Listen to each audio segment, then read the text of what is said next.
Hello everyone, today we're going to learn how to set up a gigabit-grade networking system.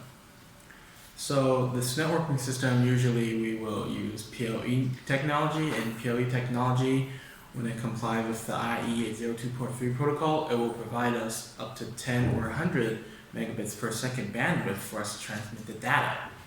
In this case, if we want to go over 100 meters, which we are going to do today, the same amount of bandwidth will not be enough to provide us the same experience of networking speed as within 100 meters. Because if after 100 meters, the signal drop will start becoming more crucial, and we're going to have more bandwidth to make sure our experience of the network speed will not drop too much. So the statistics are showing that if we want to go over 100 meters of transmission and also have a very good experience of this internet speed, we need to at least get gigabit grade networking speed, which is 1,000 megabits per second. And usually, if we want to get 1,000 megabits per second transmission speed, we would need the help of some extra devices, which are PoE injectors, PoE extenders, or PoE-powered switches. These are usually receiving data, and they can uphold up to 1,000 megabits per second bandwidth. So these are the perfect devices for us to extend the data over 100 meters and still have a very high bandwidth as well. Now first, let's take a look at this PoE injector here. This PoE injector is 95 watts high power PoE injector with high power up to 95 watts will be sent to the device on the other side of the Ethernet cable, and also you can monitor it over here. This is usually used when we are not receiving enough power, or our regular network is just like a regular router here and it does not have PoE features inside. This will help us inject power to the Ethernet cable and upgrading our system to a PoE standard. Now this one also can uphold 1 gigabits per second, which is 1,000 megabits per second of a bandwidth. So this is a very perfect instrument for us to inject power and also uphold this high internet speed for our network setup. Now let's take a look at this PoE extender. This PoE extender, you can see on this end it has one port, and this one has two ports. So we can believe that this here, like it says, there is a PoE in and two PoE outs. It will receive PoE data in the PoE in port right here, and then the PoE signals will be separated into two streams, and which will output through these two PoE outports.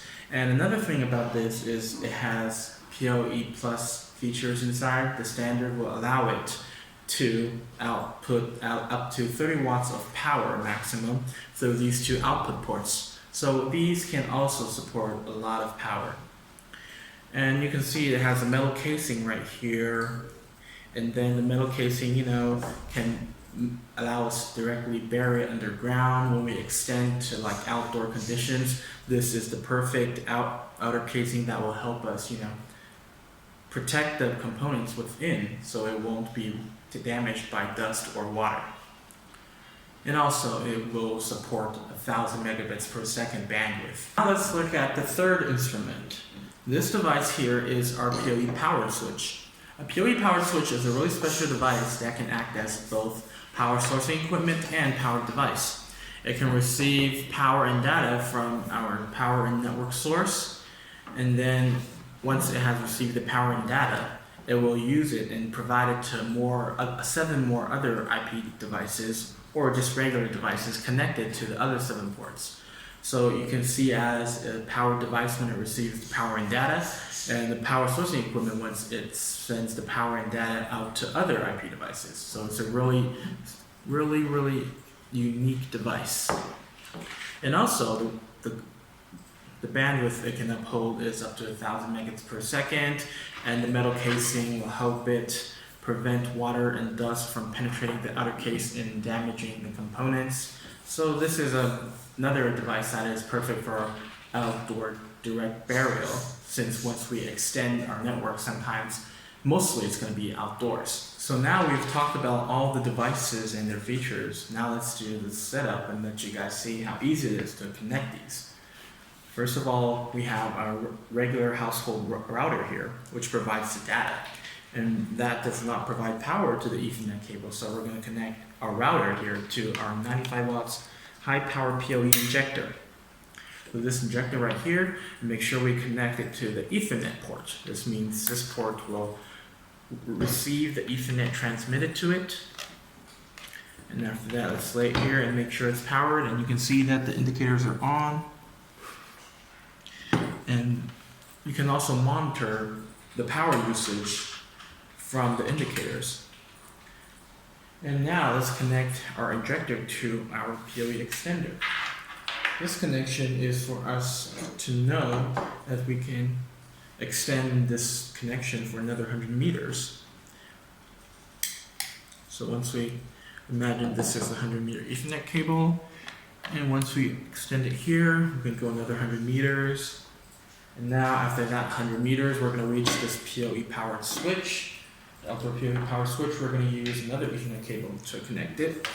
So for the extender, we can use either of the PoE output ports. They both have the 30 watts output and gigabits bandwidth.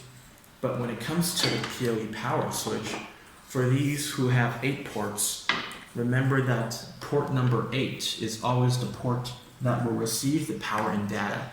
We can only connect this one to our data and power source.